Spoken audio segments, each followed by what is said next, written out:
On Bulls. On today's episode, we're going to talk about the Bulls giving up a huge lead in the first half, a 21-point lead to the Indiana Pacers without Tyrese Halliburton. We're going to get into all that and more right after this.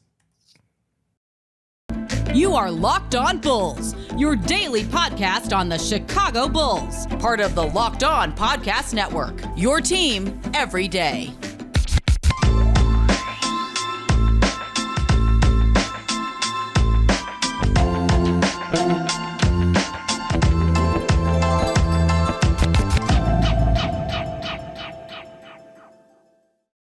Thank you for tuning in to another episode of Locked On Bulls. Locked On Bulls, member of the Locked On Podcast Network, where it's your team every day. Today's episode is brought to you by FanDuel Sportsbook, official sportsbook of Locked On. Every minute, every moment. Visit FanDuel.com/LockedOn today to get started. All right, Pat. That is, by the way, this Pat, the designer, host, and creator of the Windy City Breeze.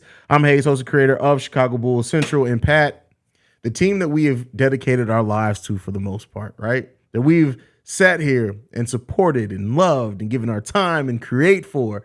They gave up a 21-point lead today. Now let's frame it. They're still 3-1 in their last 4, 11-7 in their last 18. And while I'm not as down on this loss as some Bulls fans are, because you know my mindset and what I've been telling people and talking about, the Bulls just have to win the week. Now this was their loss for this week. We got to go out and get wins against Charlotte and Orlando. But Pat, how do you feel about this loss, brother?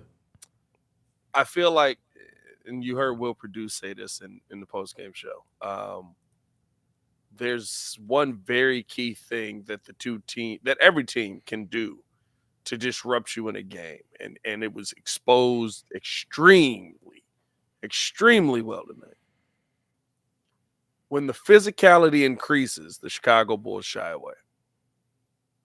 When the physicality gets to a point where, and the refs were calling this game physical the entire way. When it gets tough, when it gets hard, very much like playoffs will. When it gets to a point where the refs are swallowing the whistle a little bit, the Chicago Bulls shy away. And when the moment starts to get too big for the Chicago Bulls shy away. And I'm going to tell you what, these moments where the Bulls are trying to win 4 games straight have been the moments that the Bulls have shied away. Do you know the last time we had a 3-game win streak? I mean, we had one like a month ago, right? Yeah. You know the team that ended it? What? Who? Houston Rockets. Oh, that makes sense. Makes sense. You're a team that is and we were talking about this ahead of time. They're playing like a 500 basketball team. They're gonna win. They're gonna win games. There's too much talent on this team to not win games. They're gonna win games. But by the end of this season, all those experts who predicted that the Bulls would have 38 wins, 36. Now, some of us was tweaking. They was like, they're going to have 32 wins. All right, dog, we're not going to fall off the face of the earth. But all those guys that said that the Bulls would be a right around 500 team, they're looking to get proved right because this basketball team, I mean, in literally all the conditions that you should be able to get a win in, can't find a way to win the game. You didn't have your best player. If you operate through Vooch, you probably cooked this game because Miles Turner couldn't hold him. We got to come on here and try and give y'all answers, bro. And I'm gonna be honest with you. There's no logical answers for what's wrong with the Chicago Bulls. The only thing I can call them is insane because when you continue to do the same thing over and over again and expect a different result, that's called insanity. And that's what I look at this Bulls team with. They're insane. They go into these games and you come out, you have fire and you fight through, and then all of a sudden it turns into the okay, now it's time for me to get mine show. And I'm gonna be honest with you, it wasn't time for that. Y'all aren't that good. You're not that guy. You're not that guy. Here's what I see from this Bulls team. This is a team, and I understand it says a lot about where we are as far as our belief in this Bulls team that almost collectively, the whole Bulls fan base is almost turned on the team at this point. It's like, hey, y'all do realize we're 3-1 in the last 4, right? Like, it's going to happen. Like, I don't understand what people expect sometimes. You expect the team to win every single game. It wasn't going to happen. You should be able to expect your team to execute. But listen, they are who we thought they were. This is an inconsistent team that doesn't, like, And they did exactly what me and you have been talking about that they've avoided lately. The moment that the Pacers started pushing back, what did they do? They got away from the team ball. They got away from the scheme. They didn't move the ball around. They got heavy isolation again. Early shots in the shot clock. Bad shots overall. Not being able to move the ball. The turnovers. Like all the things that have been plaguing the Bulls over the course of the season showed up in this game in a major way. And then they ended up losing the game. And the tough part is, right, it's not like they just – I can't give them a pass. I didn't expect the Bulls to sweep the week. I didn't. But I can't give them a pass because you literally did what you needed to do to beat this team in the first half. And yes, the defense did increase. The intensity did increase. But it increased to a point where we can't get a freaking bounce pass to the inside. We can't pass the ball. We don't know how to make an entry pass into the post. They don't teach that anymore, Pat. We don't need to make an entry post. You know what I mean? Well, I guess Vooch is one of the few big men left, but it's just one of those things to me where when I see this team, right, like the basic fundamental things go out the window first. And outside of that, right, like, is this the worst Bulls loss of the season? No. Does it hurt right now? Yeah, for sure. But the fact is, we can say that it's in the contention for worst loss, and there's some really bad losses. You gave up a 71-point game. You gave up 150 points to the Minnesota Timberwolves. You lost to the Houston Rockets with literally half the team dead. Literally half the team dead. You gave up 21 points to the Pacers. You lost to Washington without half of its team on the court, right? Like, we have too many of these games in these losing moments. And are the Bulls, like I said, are the Bulls going to win some games? For sure.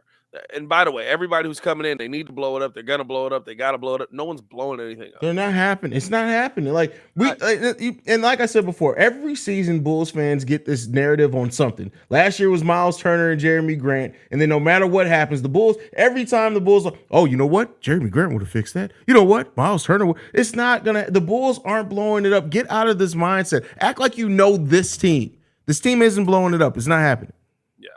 And the biggest, I think the biggest thing that you saw tonight is just, right, like, and the part that scares me moving forward is that this isn't a blueprint that the teams we're going to play can't replicate. You got Charlotte up next. We know that they can come out and at least be physical. Heck, you got Orlando after that, and Orlando does it to you every time you play them. They literally are just like, beat them up. We've seen this picture before, and you know what? We haven't come out on the losing end of this picture, right? Then you got the Clippers, you got Charlotte again, you got Portland again. Those are all teams that if they go with the beat them up mentality, they have players that can do it. So now it's about, again, how do you overcome the obstacle? How do you step up? How do you push through? Because I'll tell you right now, the Bulls look like a bunch of punks out there as to how they was getting pushed around. And I get it, right? At a certain point, you're just looking for the ref to make a call because it's basketball. But when does it happen when somebody, like, we all done hooped on the court. That's how you want to play the game? Bet. Why you not pushing back? Why you not? Did anybody look tough tonight? Drummond in like 2 minutes. I can't even say that. he got what's his name? Gave him a little Jalen Smith gave him a little bump to the back and he hit the floor. You know what I mean? Like it's one of those where it's just like, at what point do you look at your opponent standing across from you and just go, hey, you're not going to push me around. I don't know whose game you think you're playing, but you're not going to push me around. Ben Mathurin tried to dunk on somebody, made a layup, and then just started talking in your face. That ain't Chicago basketball. What we doing right now, though? I don't know, bro. I don't know, man. It's bad, bro. Like, and oh man, it's. And they briefly took the lead back. Zach LaVine, you know what? That's what next up. We got to talk about the late game decisions from Zach LaVine in this game, bro. Yep. We have to talk about it because it was my 9-year-old son could have made some better basketball decisions than Zach LaVine today, bro. I'm just saying. Ringo said in the comments, "This team from the birds." Like legit, bro. Like. It's crazy, man. I'm telling you, my 9-year-old son, I saw him cross up his Kermit the Frog stuffed animal the other day. I was like, oh, you got handles. Would have made a better decision down the stretch than Zach LaVine in this game, bro. Biggie in the corner. Before we do that, though, I got to talk to you guys about FanDuel. We're really excited about our new sports betting partner for Locked On because they're the #1 sports book in America, and that's FanDuel. And if you're new to FanDuel, that's even better. We have so many great features that make betting on sports fun and easy. New customers join today to get started with a $150 in-free bet guarantee when you place your first $5 bet. Just sign up for FanDuel.com/lockedon. FanDuel has all your favorite bets from the money line to point spreads to player props. Plus, you can even combine your bets for a chance at a bigger payout with a same game parlay. All in one app that's safe, secure, and super easy to use. So football fans, don't miss out. Place your first $5 bet to get $150 in free bets, win or lose, at FanDuel.com/LockedOnNBA. Make every moment more with FanDuel, the official sportsbook partner of the NFL. All right, Pat. I need to ask you a question, bro. I need right now, you are speaking for the light-skinned community. What was Zach LaVine doing out there in the fourth quarter, bro? We are the same. We're not the same complexion, though, bro. I got easily about 5 shades on you. We're not the same complexion, but your dad's as pale as mine is. Paler in some senses. He just got better beard. Ask the question again. I didn't even hear what you said. What was your boy doing in the fourth quarter of this game, bro? What was Zach doing, man? Legend says Zach does not represent the No, I'm sorry. He's representing the stereotype of the light-skinned community right now, bro. Let's not do it.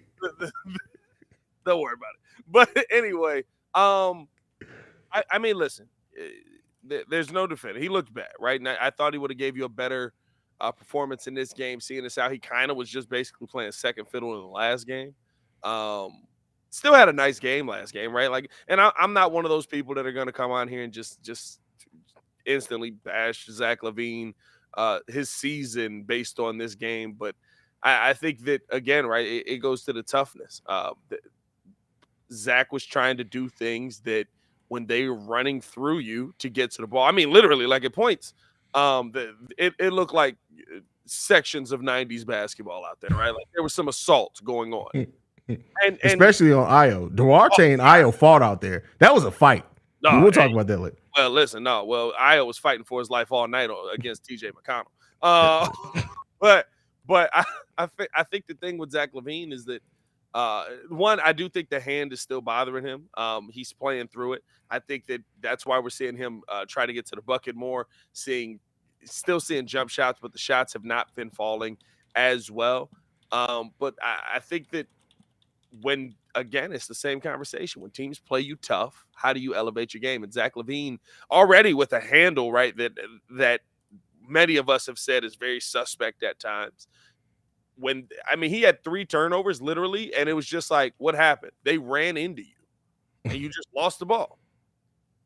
You know what I'm saying? So, like, I look at Zach LaVine as a guy you can have those moments, you can play better, but you didn't do it tonight, and that's been kind of the case whenever somebody wants to be overly physical with you. And I think the one thing to me that I look at is just like, what happened to that first step, right? Like they just took the pain away from you completely. I think when Zach gets that step and he attacks the bucket, once he's in the air, he'll go through you. Mm-hmm. Right? Like he'll bump you out the way. He'll try to finish the lay through the contact. And if a call doesn't come on that, right, then that's a different story. But like they were attacking him at the free throw line, attacking him at the point of at the 3-point line, and like he couldn't go anywhere. He couldn't move. It didn't look like the hand, looked like his ankle was messed up. So I don't know what's going on with Zach LaVine on that one. The last couple of games, he's been kind of had quarter moments, but has not had complete games. And I mean, listen, that's how you lose games like this, right? Like if you're not gonna go to Vooch, DeMar's scoring the basketball, and Zach LaVine's playing down. Again, the praise that we gave them for the Detroit game, the Golden State game, and Atlanta game, for all 3 of them getting involved, that didn't happen tonight. Yeah, I mean they definitely got away from that. Got away from going to Nikola Vucevic, where they were finding some success because Vuce was working. Now Miles Turner had a huge third quarter and second half overall. Ben Mathurin did, T.J. McConnell did as well in this game. I want to ask you this: out of the big three today, I'm gonna change that. I'm not even gonna ask that question because I already know which way it was gonna go. But yeah, overall, like I didn't like the way the Bulls just got away from the game plan overall. Zach was a big part of getting out of that as well. But and then Derrick Jones Jr., who had 10 points in the first half, didn't score any in the second half. The Bulls had 7 turnovers in the first half of the game, ended up with 16. They got 9 more. Like, this was just an ugly game, and the execution of it, even some of Billy Donovan's adjustments defensively, like he was slow to do it. But like I said, the offensive end of the ball, like it just seemed like the guys just were not interested in running any actual offense once they got punched in the mouth. And that's been some of the biggest concerns with this team.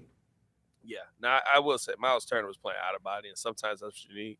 I've never known Miles Turner to be a dude that's hitting jab, step back, jade in your face, fade away 3-pointers. Mm-hmm. I don't know if anybody's seen that before. I've never seen Miles Turner do this. Maybe he's been doing it down there, and I'll admit, right, like all the Pacers games I've watched has been versus Memphis or versus the Bulls. So he hasn't done it much then. You know what I mean? Same. So hey, listen, Jalen Smith, you shouldn't have been there. That's it. Like Derrick Rose is how his dunk comes back once a year for over in Dragic, like it's a Christmas for the Chicago Bulls. But yeah, Jalen Smith, get ready for that because Memphis is going to be replaying you once a year for the next 20 years. But I think the one thing to me that I look at in this game from Zach LaVine and how you could have done more is we didn't even see him facilitating the ball as well. We didn't even and I think that's the problem, right? Like the Bulls had 16 turnovers and they had what, 6 assists, 7 assists in the game. In the game, how many assists we have in the whole game? No, 19 assists. 19 assists. Okay, that's still not good. You know how many assists we had in the first half? Wait, you know how many assists we had in the first half? How many? 16. We got 3 assists the whole second half. Maybe that's what I was thinking in the second half of the game because I knew there was a discrepancy, right? And it's just like the thing that we praised you for the last 3 games, you just didn't do. You didn't move the ball. You didn't. And the biggest part is if this was right, like if this wasn't so, this is a once a week thing for us. If this wasn't a once a week thing for the Chicago Bulls, I wouldn't care. It's the second of a back. There's so many factors at play. It's the second of a back-to-back. You got out early. Maybe you got gassed in the second half, right? Doesn't change the fact they should have won, but there's so many things that I could bring. But this is the Bulls on the beginning of back-to-backs. This is the Bulls on a random Saturday. This is the Bulls on a Tuesday. Is it like, right? Like there's just random days where it's just like, wow, this team looks amazing. And then you look at it, and you're like, what the heck happened there? How'd we just lose that game? You know what went down on a Tuesday? The Chicago Bulls lead. Oh. That's a tough one. Good Lord. Oh, man. I thought it was going up on a Tuesday. Well, it's not the Bulls. They're not going up. We're not going up. It's not happening. I didn't know people were going down. Never mind. But I think at the end of the day, brother, honestly, right, like I'll ask you this. As you see this team, right, they have the wins versus Golden State, Atlanta, Boston, right? Like these are our last few wins, Philly, Brooklyn, all these guys. But they lose these games like this. Yeah. What does that tell you about the rest of this season? Does that give you faith that the Bulls will actually be able to, right? Like, I mean, if you beat the good teams, you should feel good about it. Well, I tell you what, it doesn't. And I said this: we should be going into a stretch where we're confident. The Bulls, counting this game, their next three games were on the road against sub 500 teams. This may be the most difficult stretch for the Chicago Bulls because the sub 500 teams cook us. That's what that tells me. What is our record for sub 500 teams? Bro, it got to be like 6-18 or some stuff like that, bro. Like it. That's crazy, man. It's been a tough season, man. Yeah, I'm trying to see if I can pull up the splits here. I know there's a website that does it. I need to pin that website.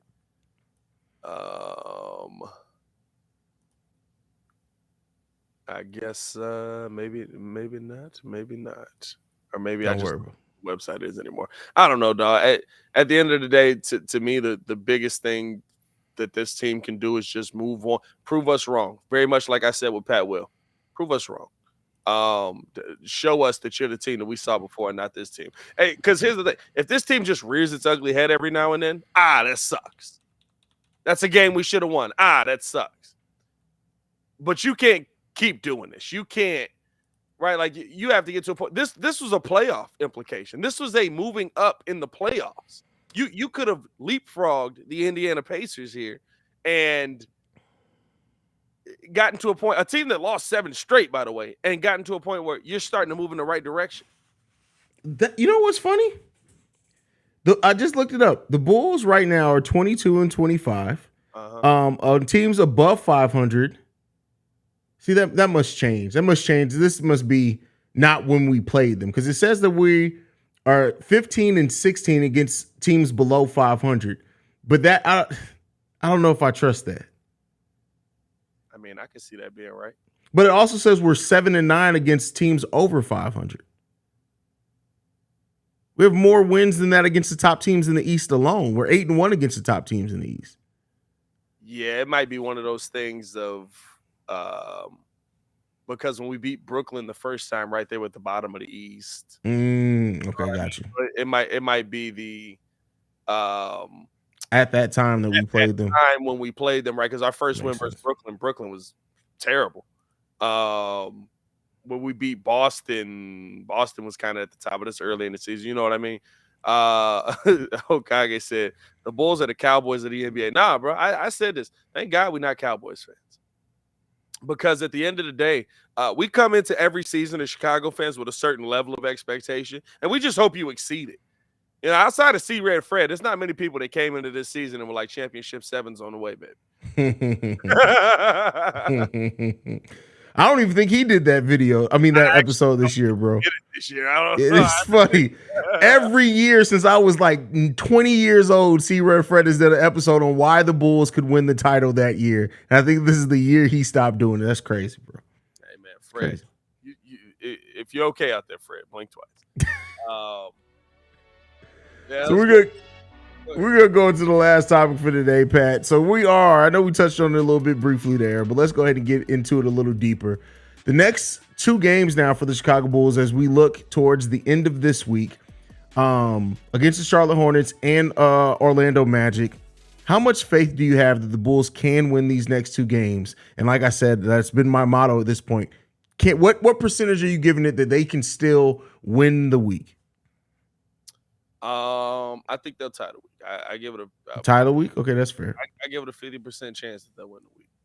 I think they'll beat Charlotte. I'm pretty confident they'll beat Charlotte. No one's left, right? Like at least here, right? Like I came into this game like, watch out for Ben Mathurin. I literally said, watch out for Ben Mathurin.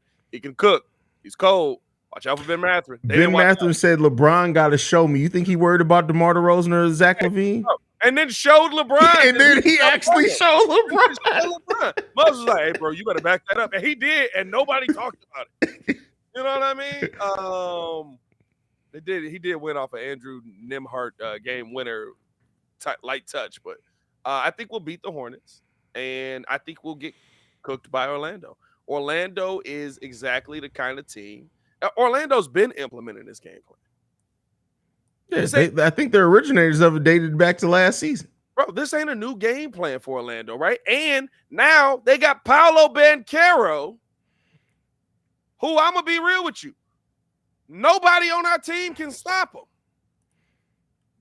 AC, hey, listen, not for nothing. I need to address this as well. That was supposed to be the grit and grime dude. He the dude that made the last turnover. You can never trust anybody with a bad hairline. Anybody who goes bald in their mid-20s, they're not trustable. Because you got to ask them. You got to ask, what demons are they going through to where God took their hair at such a young age? Hey, bro, I wouldn't go with Caruso hair, but.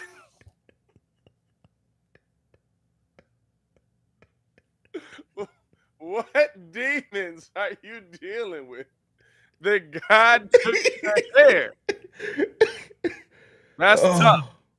That's tough. No, I honestly, bro, like it's just there's literally like I just watched this game and I was like, the toughest dude isn't even tough, right? Like Alex Caruso is supposed to be your tough guy, committing a lot of fouls. Hey, why? It was supposed to be Tristan Thompson last year too. He's supposed to be our goon.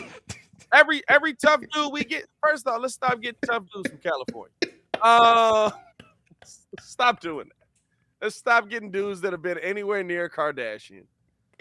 You know what I mean? Like, let's just relax on all of that, right? Like, I don't know, bro. Like, the heart. I've said this. We talked about this coming into the season. Who was going to be able to do the dirty work? Who was going to do There's no one doing the dirty work. Sometimes there's 5 Carusos out there. Sometimes there's one Caruso and he's fouling all 5 players on the other team. You know what? What? Never mind. I was about to say something. I can't say it here. Never mind. But yeah, like we don't. And I mean, every once in a while, right? We show up, especially with Javonte, Derek. They'll come in and do something. And then Caruso will show up and do the dirty work sometimes. But it's like you said, we'll get 5 to 6 good games of Alex Caruso, and then we just get a white dude from California. 2 to 3 every night. I don't even know if he's from Cali. Is he really from Cali? I just said it because he was on the Lakers. I don't know. Yeah. No idea what this fuck is. I have no idea either. Where is Alex Caruso from? Let's see.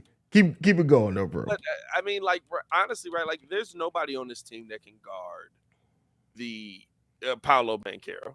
He's from Texas. Oh, you supposed to be way tougher than that, my boy. Come on now. There's nobody on this team that can guard Paolo Banchero.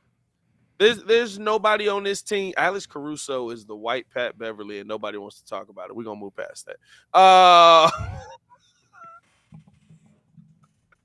Nobody on this team. Just a lot of energy. Just a lot of energy, making plays. He'll be a plus 27. Just look at it and just be like, I don't know. Oh my God, that is hilarious. 80 million's a lot.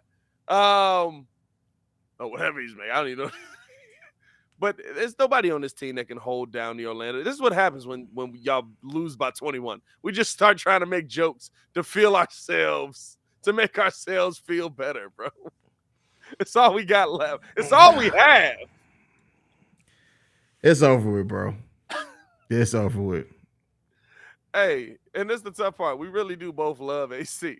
I love AC as a player, AC. bro. I love Javonte. Y'all just be killing me some nights, bro. And DJJ gained some weight. I don't know, bro. What's your prediction for the rest of this week? Man, listen. I think we beat Charlotte for sure.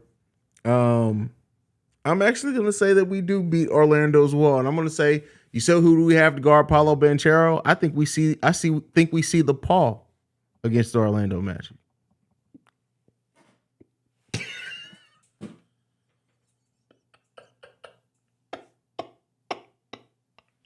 You know why I said that, right? That's the dude you throwing out there against him? You know why I said that, right? We slowed down tonight. Who did he remotely? I seen Muzz in the comments too earlier on your post game and on the Breeze post game talking about why wouldn't you put the paw on Ben Mathurin? Ben Mathurin has 16 at that point already. What was the paw doing? Well, Patrick Williams did guard Ben Mathurin on 5 possessions, and Ben only scored on one of those possessions. So I guess that may be why they said that. But the way the rhythm Ben Mathurin got in that fourth quarter, P. Will would have had to shoot him to stop him from scoring. Like, here's real talk. This real talk. Like, that's the only way that it would happen. Bro, I mean, like, I don't foresee. And the thing is, right, like, Pat is a good. I'm not saying he's not a good defender. But when Muggs make any shifty move, that boy lost. Well, because his lateral quickness is absolute trash, bro. Like, absolute trash. Like, and if you all of a sudden, hold on, we do got to talk about something with P. Will. He's fast. Did anybody actually running in a straight line? Yeah. He is actually fast running in a straight line. That's why I always say lateral quickness. This man took off on Ben Mathurin. Yeah. And got to the bucket in like 4 steps. I was like, when did he get speed? No, he that's why it's always lateral quickness. Like, he can't move side to side. He's the opposite of a crab. He only can walk back and forth straight. He can't move side to side, bro. You do this in front of him, he's on the floor, bro. He won't even know what happened. It won't know what happened. Oh, I foresee a lot of jumping at pump fakes versus the Orlando Magic. We don't even play them next. Like, I'm gonna be honest with you, we got to worry about the Charlotte Hornets for real. Like, it's gonna be. Listen, bro. All I can say is this: you can easily tell what Charlotte Hornet teams is gonna show up. If Jordan is on the sideline sitting down, and if he has on a white coat jacket, they're not gonna win. They can't deal with the pressure. They can't deal with the pressure. Now, is this pants Jordan with cowboy boots, or is he wearing his own shoe? It's his own shoe. Oh, he got. Now, if he's in the box, the owner's box, they'll win. When he's on the sideline in the suit, he's not going to win. That is wild. That is kind of what they always win. I'm just saying, bro. Like, there's something to it. All shook. They just be like, "Hey, man, hey, Jordan watching you. Dang it." Let's get out of here, bro. Follow us on everything at Locked On Bulls. You follow me on everything at Pat the Designer, bro. This is bad. It's bad out here. It's actually not. It's the tough part. We won 3 in a row, lost 1. It's not that bad, but it's not that bad.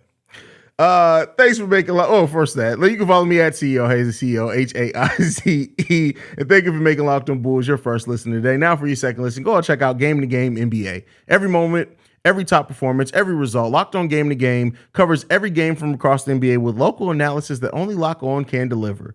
Follow Game to Game NBA on Locked On NBA, available on the Odyssey app, YouTube, or wherever you get your podcasts. For Pat the Designer, I'm Haize. This is Locked On Bulls. We out, y'all.